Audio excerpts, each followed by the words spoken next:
Everyone, welcome to a brand new episode of the Win of Community Banking podcast. Today I've got a very good friend of mine joining the podcast, Holly, with me. Hi, Holly. Good morning. Hi, and how are you Anurag. doing? Good morning. I'm doing great. How are you doing?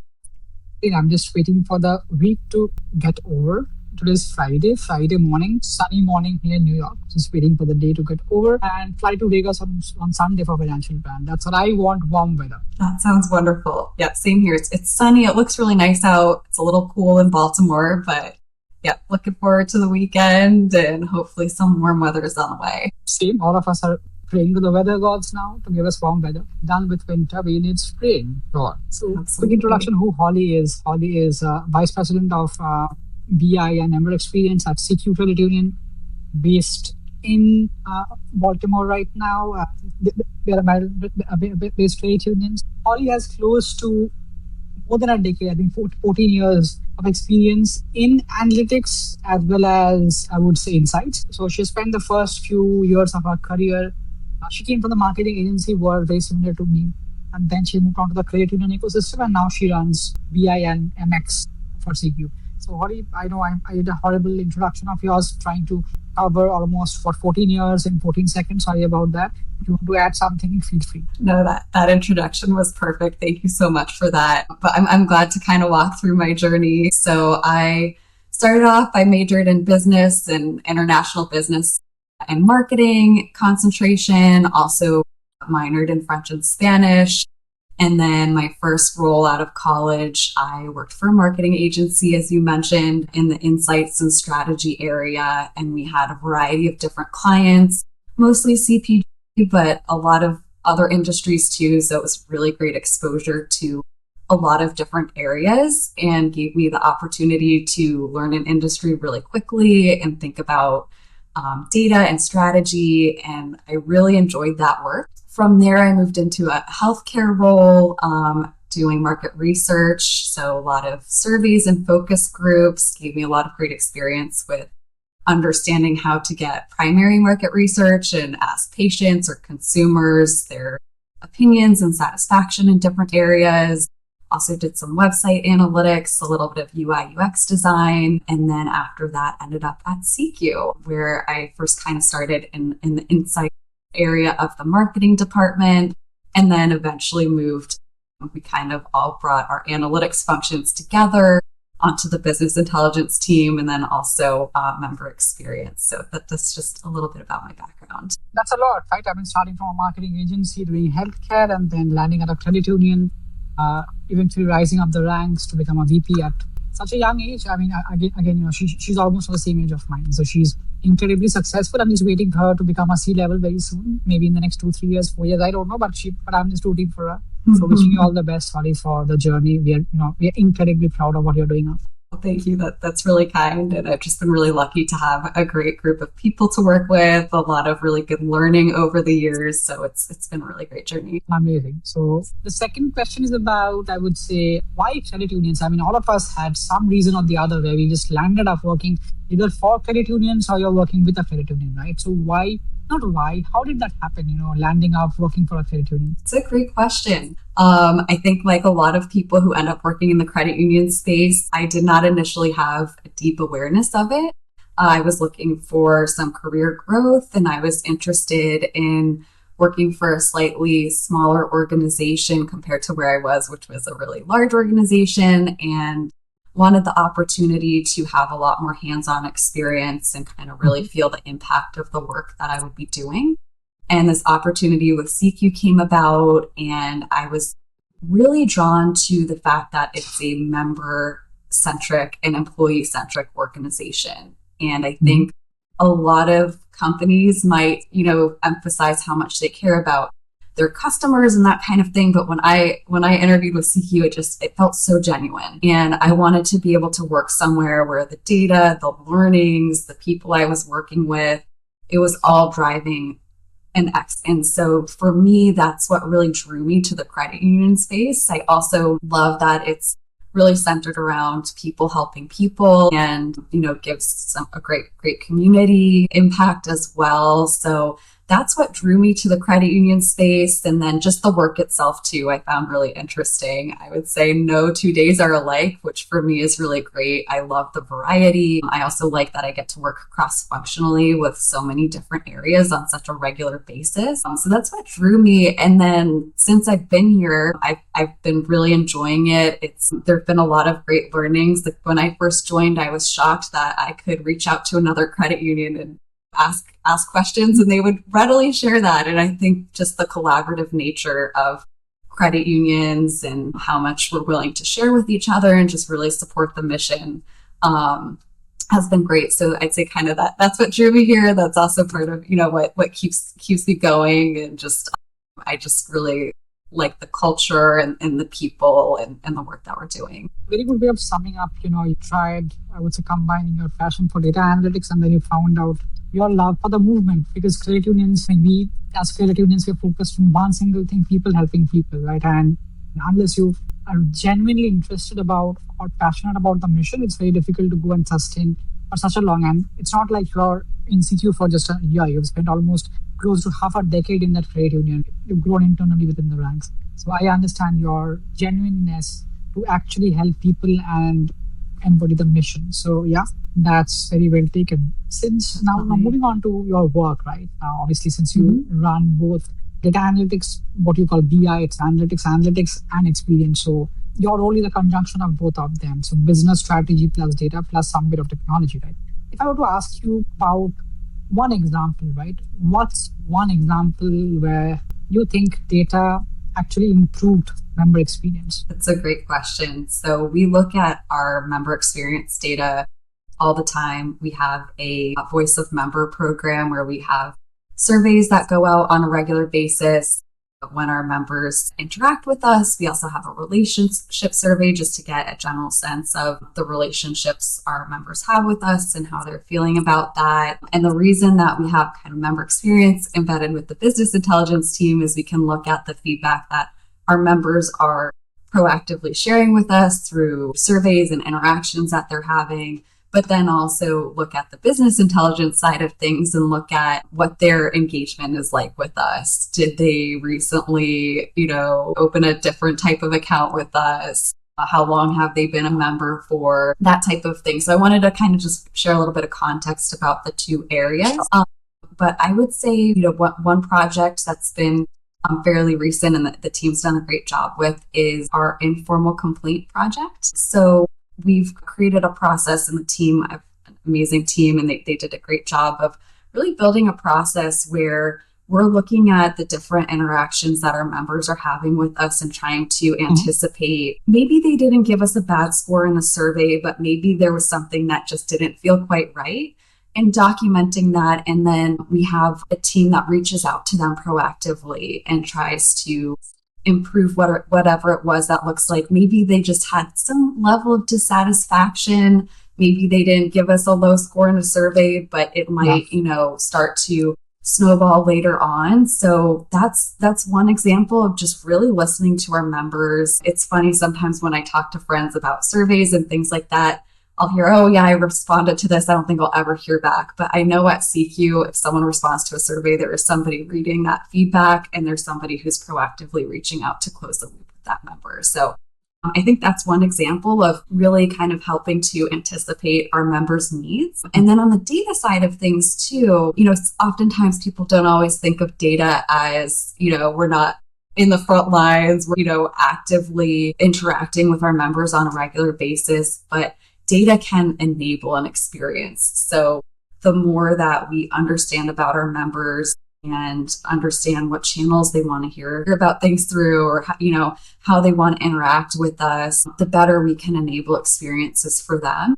And also from an employee standpoint, I know we talk a lot about members, but the employee experience is equally as important. So we've also been working to improve our data tools, our data processes, so that our employees have the best tools available, the best experience in reaching that data, so that in turn can help our members. So I know you asked for one example. I shared a couple. Just wanted to give some context as well. So thanks for letting me share that. Oh, that's absolutely amazing. So whenever I hear about in executives talking about member and employee experience, I feel yes, you're doing the right thing, because it's just not member experience. Because I strongly feel that an employee of an organization needs to have the best experience to deliver the best results for your end consumers, customers, members, whatever you say, right? So that's very important. So, dovetailing both of them, yes, I appreciate the way how, you guys look at the entire spectrum of experience, not just member, but also as employee. So that was a good nugget that you shared, Holly. Appreciate that. Interesting. And, I get complaints from my friends in fintechs that credit unions are very slow to move. They take months and years. I'm like, yeah, because of reason, right? We have to, I would say, balance bunch of things. We don't have that amount of resources. We are limited in resources, as well as, we are running organizations that are more than 100 years old. It's not a fintech that just came up 2 years and became a unicorn. We are running a huge ship and trying to steer the ship in direction so that if we are compliant, we are having good experiences, and also having products that are relevant. So in this context, do you think still most of the teams or most of the people in a credit union are still reacting instead of planning ahead, specifically talking about data and experience? What is your 2 cents? It's a great question.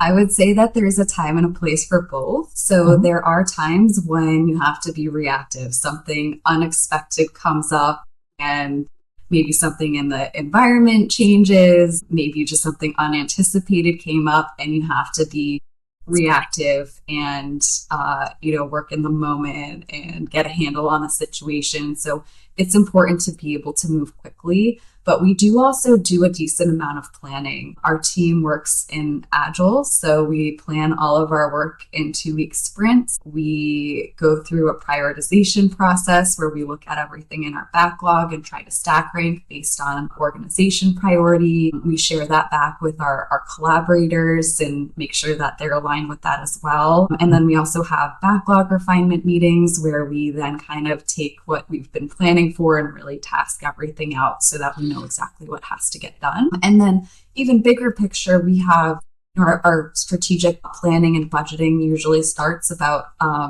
6 months into the year. So by June, July, we're already talking about what do we want to be doing from a bigger picture standpoint for the following year, and starting to plan for that, working with our project management office. And, we also support larger organizational projects. So I'd say it's really a mix of trying to plan for holistically what our data environment should look like, enhancements that we want to make, how are we going to do maybe different types of analyses and get more sophisticated in how we're looking at our data. But then also balancing that with being able to drop everything and answer something that might have come up unexpected just due to the environment. So it's really a mix, I would say, of proactive planning, but then also being flexible to be reactive when it makes sense. Yeah, that's a very good way of looking at it. Interesting. In terms of the next question, personalization, I'll share a story of mine. I feel personalization is dead. It's very controversial because we've been talking about personalization for the last 15 years, right? So this was 2016. I was in Dubai. I was to stay in Dubai, 2017, I believe. That was the time when I reached Dubai. I was flying, I think, from Singapore or India. I don't remember. I landed and I immediately got a message from one of the local telecom providers. I was the first time in Dubai that, why don't you latch onto my network? That is called trigger-based marketing, right? It was happening 10 years back in some part of the world that is still getting advanced, not as advanced in terms of data maturity or technology maturity as US, right? So we were doing that 10 years back. And actually, I was in Dubai for a project for developing the next best offer of one of the telecom providers, right? So I think personalization was happening, and now it's about AI. How can LLMs help better personalizations and not just predictive models? We're building, since you are from analytics, we're building propensity models for understanding next best offer, next best action. So things are changing from, again, reactive to proactive to a whole new different level altogether, right? It's no longer just developing models and predicting. So where do you think a good personalization looks like for a credit union? Not only for SECU, but for a broader ecosystem. But what do you think a good personalization will look like? And, what is your experience, or what are your 2 cents on how should that journey look like?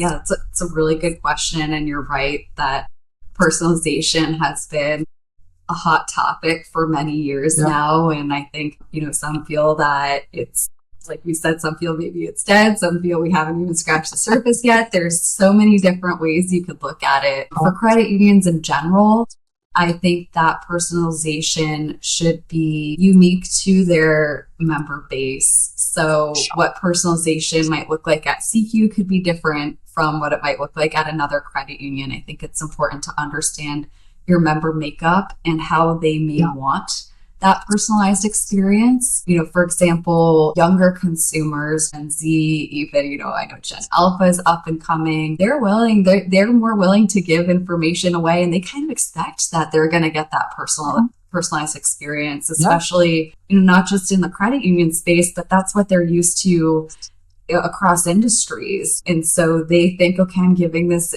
information. You should know this about me. And they like, in a lot of ways, they appreciate that. Whereas, maybe a more mature membership demographic may feel certain things feel a little bit creepy. Or, hey, how did you know that? Or I don't know if I want to give all of that information out.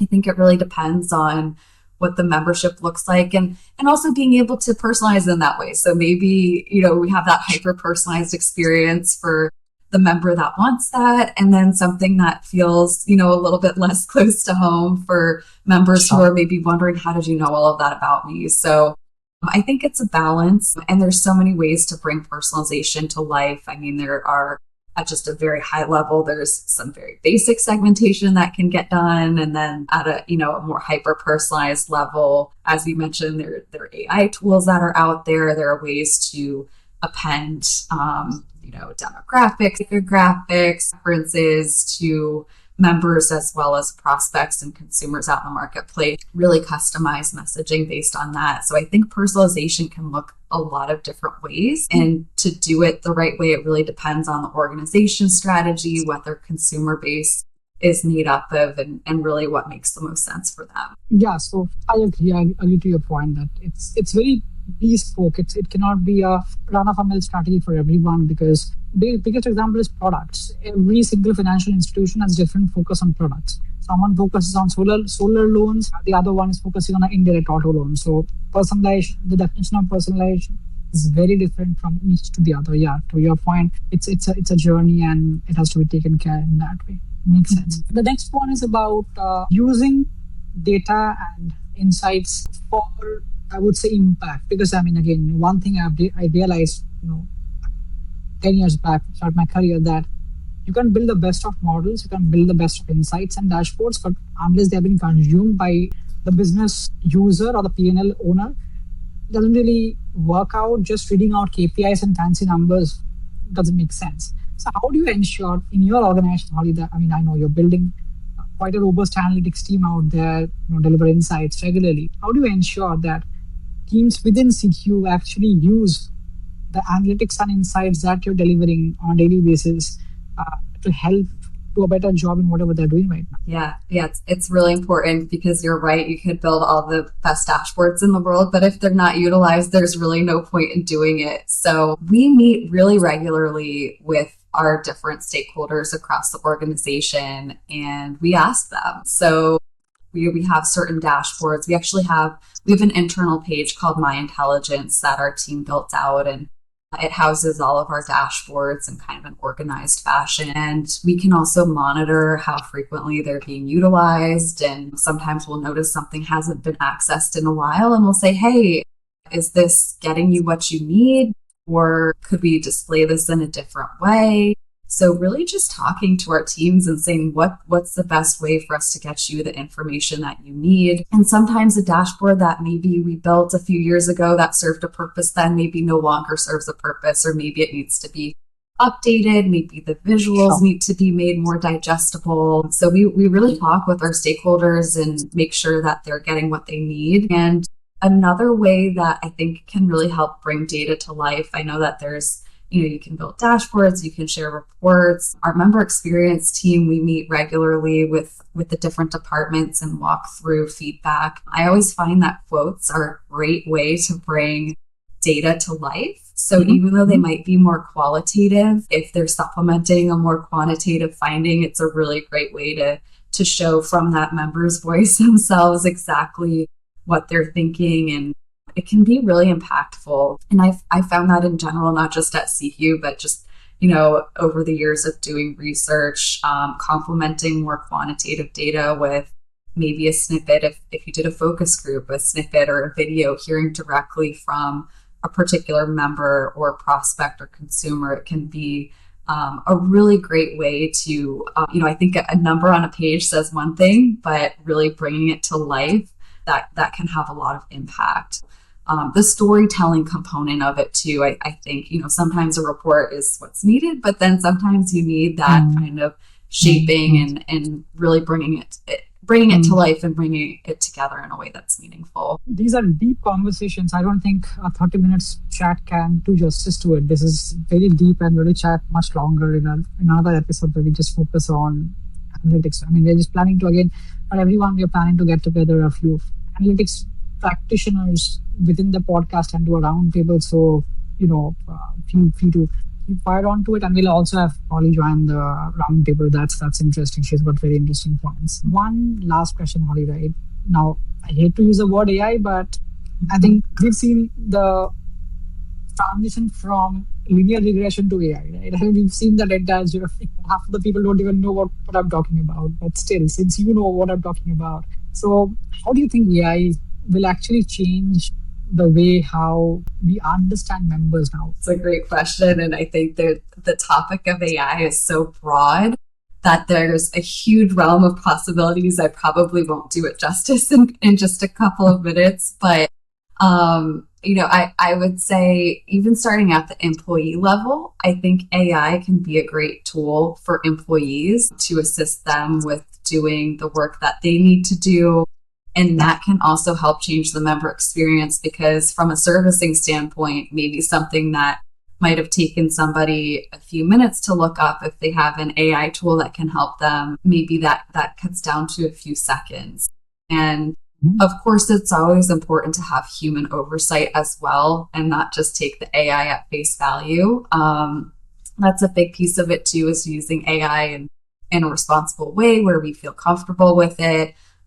Where I see kind of near term is AI supplementing the human side of it, but more of a partnership. So I know there's some out there who might feel like AI is replacing things, and there may be certain things that it can, but I think that kind of human AI collaboration is really important, so that, especially from a credit union standpoint, we're being thoughtful about how we're using AI, making sure that it's, doing the right thing for our members. I know there's a lot around agentic AI as well. So there's a lot of opportunity there. And I also think that AI can really also support a lot of the more manual, maybe less interesting types of things. So from a data and analytics perspective, there are certain tasks that it could do that would cut down on how much maybe more manual or less interesting work that maybe an analyst has to do, and allow them to focus on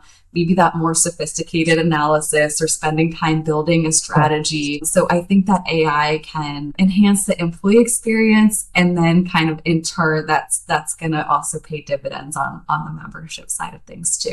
Interesting take. Obviously, we cannot cover about agentic AI in 2 minutes. It's not possible. It's much longer. But yeah. I'm very optimistic about the way how things are shaping up, and I believe there's a huge potential and upside for credit unions to actually embrace it. Like, now is the time, right? We're to start now. It will take a couple of years, 3 years, 4 years. I personally feel, I'm obviously over optimistic because I'm a data scientist like you. So over optimistic, I strongly believe this is like the third or the fourth revolution that humankind has ever had. I think the first was the light bulb, Thomas Edison, and then it was like the internet. As far as I believe it's the cloud with compute coming in, replacing the IBM mainframes and the larger systems. And the fourth is generative AI, because we've been talking about data science for a while, but this amount of impact, I think that Gen AI has brought across, it's huge, right? And with Agentic coming in, coupling with that. So Holly, again, thank you for sharing your thoughts. This was a very solid conversation. It was a very interesting interview that I did. We're looking forward to more of these, and everyone feel free to reach out to Holly to hear about her experience of implementing data analytics and how she's improving member experience every day at SECU. SECU is a very progressive credit union, good people out there. Sorry again, thank you. Really appreciate the time you spent with us today. Thank you again. Wonderful. Thank you, Anurag. Really appreciate it. Thanks for having me on. It was great chatting to you, and definitely look forward to more conversation in the future. Thank you.